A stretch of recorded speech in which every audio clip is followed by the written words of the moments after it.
Hello friends, ಇವತ್ತು ಸಮೋಸಕ್ಕೆ ಬೇಕಾದಂಥ ಸಾಮಗ್ರಿಗಳನ್ನು ತೋರಿಸಿದ್ದೇನೆ ಫ್ರೆಂಡ್ಸ್. ಕಾಳುಮೆಣಸು, ಒಂದು ಚಕ್ಕೆ, 2 ಲವಂಗ, 2 ಏಲಕ್ಕಿ, 4 ಬ್ಯಾಡಗಿ ಮೆಣಸಿನ್ಕಾಯಿ, 1 ಚಮಚ ಅವೀಜ, ಒಂದು ಅರ್ಧ ಚಮಚದಷ್ಟು ಜೀರಿಗೆ. ಇದನ್ನು ಒಂದು ಬಾಂಡೆಗೆ ಹಾಕೊಂಡು ಡ್ರೈ ಆಗಿ ಇದನ್ನು ಹುರಿಬೇಕು ಫ್ರೆಂಡ್ಸ್. ಈಗ ಒಂದು ಪಾತ್ರೆಗೆ 1.5 ಕಪ್ಪಷ್ಟು ಮೈದಾ ಹಿಟ್ಟನ್ನು ತಗೊಂಡಿದ್ದೇನೆ ಫ್ರೆಂಡ್ಸ್. ಅದಕ್ಕೆ 1 ಚಮಚದಷ್ಟು ಎಣ್ಣೆ, ಮತ್ತೊಂದು ಸ್ವಲ್ಪ ರುಚಿಗೆ ನೋಡಿಕೊಂಡು ಉಪ್ಪನ್ನು ಕೂಡ ಹಾಕ್ಕೊಳ್ಳೋಣ ಫ್ರೆಂಡ್ಸ್.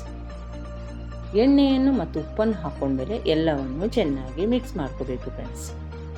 ಈಗ ಇದನ್ನು ನೀರಾಕಿ ಪೂರಿ ಹಿಟ್ಟಿನ ಅದಕ್ಕೆ ನಾವು ಇದನ್ನು ನಾದ್ಕೊಳ್ಳೋಣ ಫ್ರೆಂಡ್ಸ್. ಈ ಚಾನಲ್ಗೆ ಹೊಸಬರಾದರೆ ಈ ಚಾನಲನ್ನು ಸಬ್ಸ್ಕ್ರೈಬ್ ಮಾಡ್ಕೊಳ್ಳಿ. ಬೆಲ್ ಐಕಾನನ್ನು ಆಲಲ್ಲಿ ಸೆಟ್ ಮಾಡಿದರೆ ನಾನು ಮಾಡೋ ವಿಡಿಯೋ ನಿಮಗೆ ನೋಟಿಫಿಕೇಶನಲ್ಲಿ ಬಂದುಬಿಡುತ್ತೆ ಫ್ರೆಂಡ್ಸ್. ಈಗ ಇದು ಪೂರಿ ಹಿಟ್ಟಿನ ಅದಕ್ಕೆ ನಾದಿದ ಮೇಲೆ ನಾನು ಇದನ್ನೊಂದು 5 ನಿಮಿಷ ಮುಚ್ಚಳ ಮುಚ್ಚಿ ಹಾಗೆಯೇ ಬಿಡ್ತಿದ್ದೇನೆ ಫ್ರೆಂಡ್ಸ್.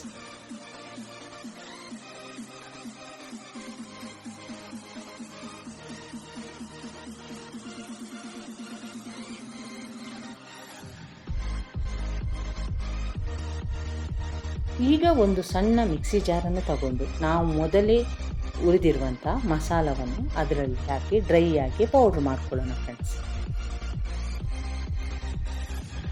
ಈಗ ಸಮೋಸ ಮಾಡಲು ಬೇಕಾದಂಥ ಪಲ್ಯವನ್ನು ರೆಡಿ ಮಾಡ್ಕೊಳ್ಳೋಣ.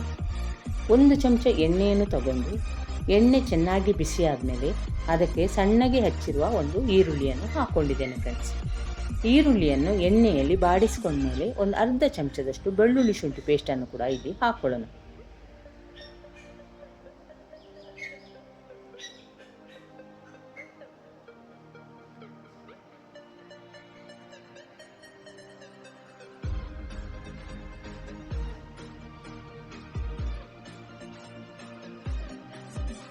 ಈಗ ಅದನ್ನು ಕೂಡ ಎಣ್ಣೆಯಲ್ಲಿ ಒಂದ್ಸಲ ಬಾಡಿಸ್ಕೋಬೇಕು ಫ್ರೆಂಡ್ಸ್.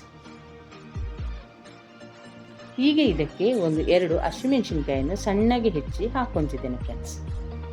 ಯಾಕೆಂದರೆ ನಾವು ಸ್ವಲ್ಪ ಕಾಳುಮೆಣಸು ಹಾಕಿರುವುದರಿಂದ ಇಲ್ಲಿ ಖಾರಕ್ಕೆ ನೋಡಿಕೊಂಡು ಹಸಿಮೆಣಸಿನ್ಕಾಯಿಯನ್ನು ಸೇರಿಸ್ಕೋಬೇಕು.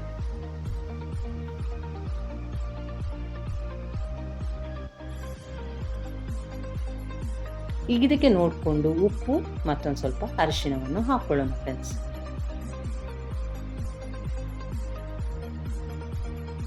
ಅರಿಶಿಣವನ್ನು ಹಾಕೊಂಡ್ಮೇಲೆ ನಾವು ಮಿಕ್ಸಿ ಜಾರ್ನಲ್ಲಿ ರೆಡಿ ಮಾಡಿ ಇಟ್ಟಿರುವಂಥ ಡ್ರೈ ಪೌಡ್ರನ್ನು ಕೂಡ ಇದಕ್ಕೆ ಸೇರಿಸ್ಕೊಳ್ಳೋಣ.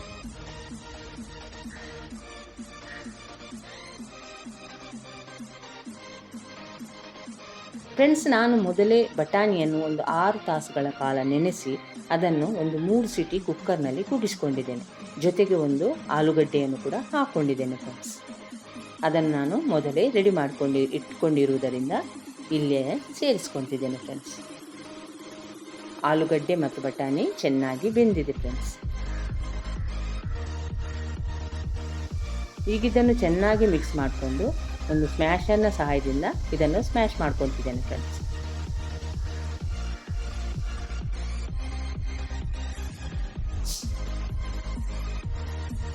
ಈಗ ಚೆನ್ನಾಗಿ ಸ್ಮ್ಯಾಶ್ ಆದಮೇಲೆ ಇದನ್ನೊಂದ್ಸಲ ಚೆನ್ನಾಗಿ ಮಿಕ್ಸ್ ಮಾಡ್ಕೊಳ್ಳೋಣ. ಇಲ್ಲಿ ಏನಾದರೂ ಉಪ್ಪು ಕಡಿಮೆ ಅನಿಸಿದರೆ ನಾವು ಉಪ್ಪನ್ನು ಸೇರಿಸ್ಕೋಬೋದು ಫ್ರೆಂಡ್ಸ್. ಈಗ ನಮಗೆ ಸಮೋಸಕ್ಕೆ ಬೇಕಾದಂಥ ಪಲ್ಯ ರೆಡಿಯಾಗಿದೆ ಫ್ರೆಂಡ್ಸ್. ಈ ರೀತಿ ನೀವು ಸಮೋಸವನ್ನು ಮನೆಯಲ್ಲಿ ಟ್ರೈ ಮಾಡಿ ಹೇಗನಿಸ್ತು ಅಂತ ನನಗೆ ಕಮೆಂಟ್ ಸೆಕ್ಷನಲ್ಲಿ ತಿಳಿಸಿ ಫ್ರೆಂಡ್ಸ್. ಈಗ ನಾವು ಅದಕ್ಕೆ ಬೇಕಾದಂಥ ಮೈದಾ ಹಿಟ್ಟಿನ ಒಂದು ಪೇಸ್ಟನ್ನು ರೆಡಿ ಮಾಡ್ಕೊಳ್ಳೋಣ. ಒಂದು 2 ಚಮಚ ಮೈದಾ ಹಿಟ್ಟು ಹಾಕ್ಕೊಂಡು ಸ್ವಲ್ಪ ನೀರು ಹಾಕ್ಕೊಂಡು ಚೆನ್ನಾಗಿ ಮಿಕ್ಸ್ ಮಾಡಿಕೊಂಡು ಒಂದು ಪೇಸ್ಟನ್ನು ರೆಡಿ ಮಾಡ್ಕೊಂಡಿದ್ದೇನೆ ಫ್ರೆಂಡ್ಸ್.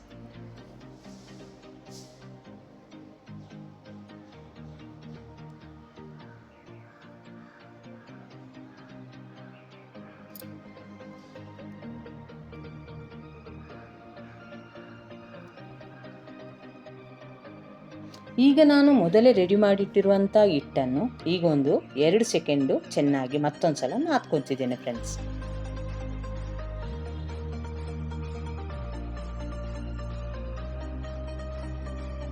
ಈಗ ಇದನ್ನು ಸಣ್ಣ ಸಣ್ಣ ಉಂಡೆಗಳನ್ನಾಗಿ ಮಾಡ್ಕೊತಿದ್ದೇನೆ ಫ್ರೆಂಡ್ಸ್.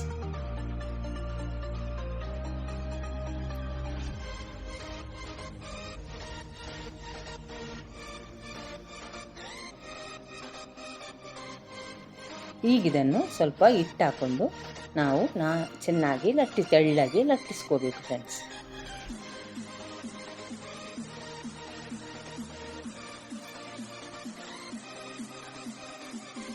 ಈ ರೀತಿ ತೆಳ್ಳಗೆ ಲಟ್ಟಿಸ್ಕೊಂಡಂಥ ಹಿಟ್ಟನ್ನು ಚೆನ್ನಾಗಿ ಕಾದಿರುವ ಕಾವಲಿಗೆ ಒಂದ್ಸಲ ಹಾಕಿ ತೆಗಿಬೇಕು ಫ್ರೆಂಡ್ಸ್. ಅಲ್ಲಿ ನಾವು ಭಾಳ ಹೊತ್ತು ಬೇಯಿಸುವ ಅಗತ್ಯವಿಲ್ಲ, ಯಾಕಂದರೆ ಅದು ಒಂದು ಸ್ವಲ್ಪ ಕಡಕ್ಕಾದರೆ ಸಾಕು ಫ್ರೆಂಡ್ಸ್. ಇದನ್ನು ಭಾಳ ಹೊತ್ತು ಬೇಯಿಸುವುದು ಬೇಡ ಫ್ರೆಂಡ್ಸ್. ಇದೇ ರೀತಿ ಎಲ್ಲವನ್ನು ಮಾಡ್ಕೋಬೇಕು ಫ್ರೆಂಡ್ಸ್.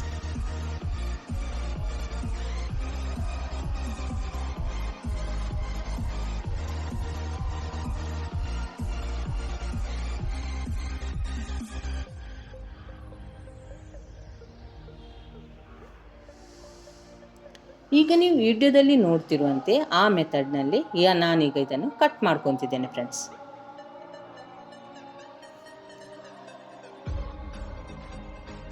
ಈಗ ಮಳೆಗಾಲ ಚಾಲು ಆಗಿರುವುದರಿಂದ ನಾವು ಸಂಜೆ ಟೀ ಟೈಮ್ಗೆ ಈ ರೀತಿ ಎಣ್ಣೆಯಲ್ಲಿ ಕರೆದಂಥ ತಿನಿಸು ತುಂಬ ರುಚಿಯಾಗಿರುತ್ತೆ ಫ್ರೆಂಡ್ಸ್. ಅದಕ್ಕೆ ನಾನು ನಿಮಗೊಂದ್ಸಲ ಅತಿ ಸುಲಭವಾಗಿ ನಾವು ಸಮೋಸವನ್ನು ಹೇಗೆ ಮಾಡ್ಬೋದು ಅಂತ ಈ ವಿಡಿಯೋದ ಮೂಲಕ ತೋರಿಸಿದ್ದೇನೆ ಫ್ರೆಂಡ್ಸ್. ನಾನು ಯಾವ ರೀತಿ ವಿಡಿಯೋದಲ್ಲಿ ನಿಮಗೆ ಕಟ್ ಮಾಡೋದು ತೋರಿಸ್ತಿದ್ದೇನೋ ಅದೇ ರೀತಿ ನೀವು ಕಟ್ ಮಾಡ್ಕೋಬೇಕು ಫ್ರೆಂಡ್ಸ್.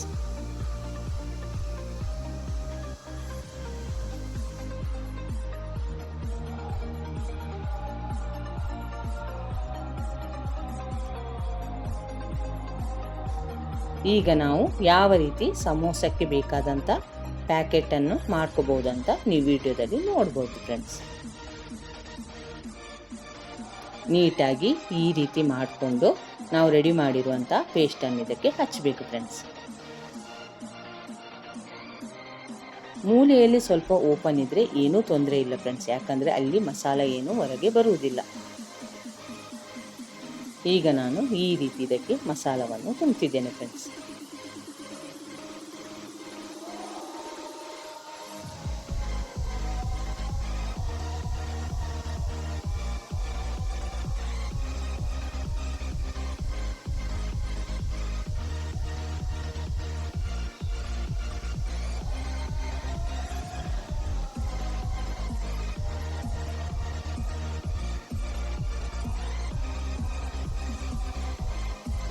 ಇದೊಂದು ಸ್ವಲ್ಪ ಡ್ರೈ ಆದಮೇಲೆ ಬೈಂಡಿಂಗ್ ಆಗಿ ಈ ಪೇಸ್ಟ್ ಅದರ ಜೊತೆ ಇರುತ್ತೆ ಫ್ರೆಂಡ್ಸ್.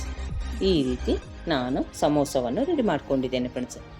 ಇನ್ನೊಂದನ್ನು ಕೂಡ ವಿಡಿಯೋದಲ್ಲಿ ನಿಮಗೆ ತೋರಿಸಿದ್ದೀನಿ ಯಾವ ರೀತಿ ಮಾಡ್ಬೋದು ಅಂತ. ಇದನ್ನು ನೀಟಾಗಿ ನೋಡ್ಕೊರಿ ಫ್ರೆಂಡ್ಸ್.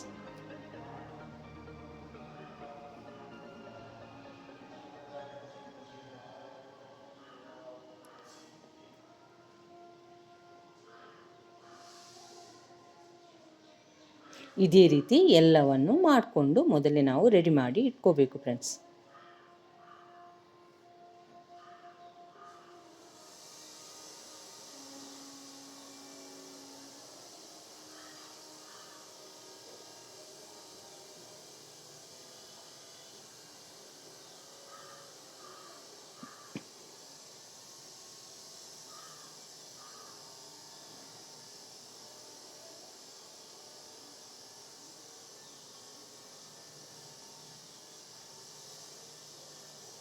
ಇದೇ ರೀತಿ ಎಲ್ಲವನ್ನು ರೆಡಿ ಮಾಡಿಟ್ಕೊಂಡು ಈಗ ಚೆನ್ನಾಗಿ ಕಾದಿರುವ ಎಣ್ಣೆಯಲ್ಲಿ ನಾನು ಡೀಪ್ ಫ್ರೈ ಮಾಡ್ಕೊತಿದ್ದೇನೆ ಫ್ರೆಂಡ್ಸ್.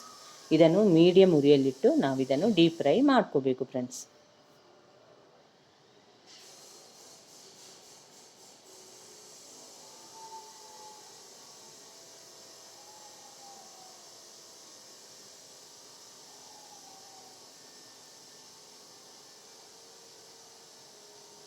ಈಗ ನೀವು ವಿಡಿಯೋದಲ್ಲಿ ನೋಡ್ತಿರ್ಬೋದು, ಎಣ್ಣೆಯಲ್ಲಿ ಎಲ್ಲೂ ಮಸಾಲ ಬಿಟ್ಕೊಂಡಿಲ್ಲ ಫ್ರೆಂಡ್ಸ್. ಈ ರೀತಿ ಬ್ರೌನ್ ಕಲರ್ ಬರುವವರೆಗೆ ನಾವು ಇದನ್ನು ಡೀಪ್ ಫ್ರೈ ಮಾಡ್ಕೋಬೇಕು ಫ್ರೆಂಡ್ಸ್. ಈಗ ನಮಗೆ ಬೇಕಾದಂಥ ಸಮೋಸ ರೆಡಿಯಾಗಿದೆ ಫ್ರೆಂಡ್ಸ್.